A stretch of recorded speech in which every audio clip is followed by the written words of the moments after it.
Rage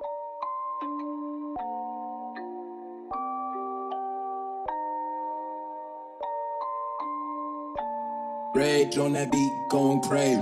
Il y a d'autres jeunes qui écoutent mon témoignage, ce que je pourrais leur dire, c'est déjà, si vous avez des relations conflictuelles avec vos parents, parlez-en leur, ou allez voir quelqu'un pour leur en parler, que ce soit un professeur, un surveillant, des amis, quelqu'un de spécialisé ou quoi que ce soit. Il faut parler de cette situation parce que sinon ça va vraiment vous mettre à mal ou quoi que ce soit. Je pense qu'en fait, faut toujours en parler à un adulte parce que eux, ils peuvent toujours vous écouter. Je pense que vraiment, si jamais vous traversez une difficulté, faut vraiment en parler à votre père ou à votre mère. Et je pense qu'il vous écoutera toujours. Et en fait, c'est par la décision d'aller voir quelqu'un, que ce soit un adulte ou quoi que ce soit, extérieur à votre famille, ou quelqu'un que ce soit intérieur à votre famille, si vous allez voir quelqu'un pour leur en parler, vous après, vous pouvez prendre un moment avec le parent ou les parents avec qui ça se passe mal et leur dire bon, ça se passe mal, on a des relations tendues, on s'entend pas ou quoi que ce soit.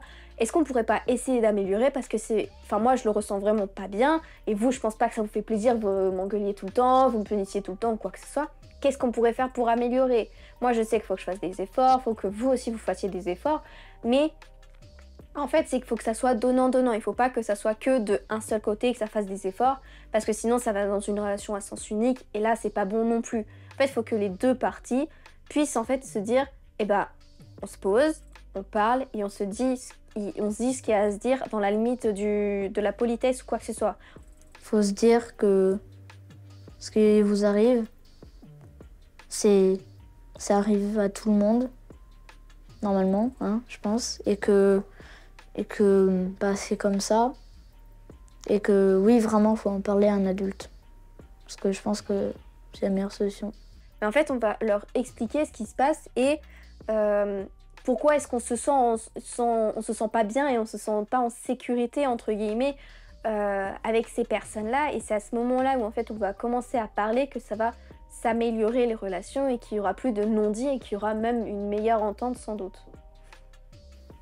Au cas où, hein, mais je pense qu'il faut quand même toujours écouter vos enfants, même si vous le faites déjà.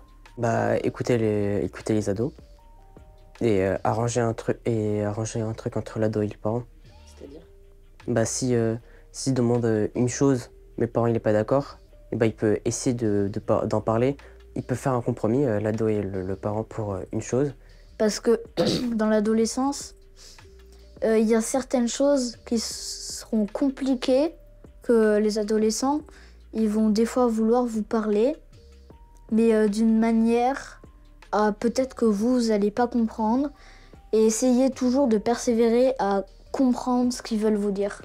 Très souvent, on apprend de nos conneries très vite. Une fois qu'on a fait la connerie, on sait ce qui s'est passé, on l'a vécu, c'est stressant, parce que derrière, c'est les parents qui viennent nous chercher.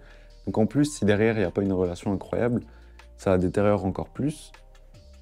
Donc je pense que ça va être de vraiment supporter les phases qu'on peut avoir, toujours essayer de comprendre. Faut plutôt se dire, ah, bon, bah, mes parents vont rigoler, mais ils vont m'aider aussi par la suite. C'est l'exemple typique. Moi, je sais que je connais une maman qui a dit moi, ma fille, elle m'appelle pour me dire je suis en garde à vue, maman, qu'est-ce que je fais? La mère va arriver et elle va se foutre de sa gueule parce qu'elle est en garde à vue, mais elle va aussi tout de suite prendre les mesures pour pouvoir l'aider. C'est plutôt une relation de confiance. Tout ce que nous apprennent nos parents, bah, finalement, ça va nous fonder, ça va vraiment nous construire. Et je pense que aussi de par son groupe de potes, les gens qu'on côtoie tous les jours, bah en fait, finalement, on reçoit un peu des éducations de tout le monde. Et donc, bah, personnellement, la moralité, c'est pas forcément que je l'avais... Enfin, la différence entre vraiment la légalité et la moralité, c'est pas que je l'avais pas, mais c'est que j'ai moins du mal à vraiment discerner. Et c'est de par un ami, sur certaines actions, qui m'a aiguillé, mais qui m'a montré plus ou moins ce que c'était. Si je devais avoir un conseil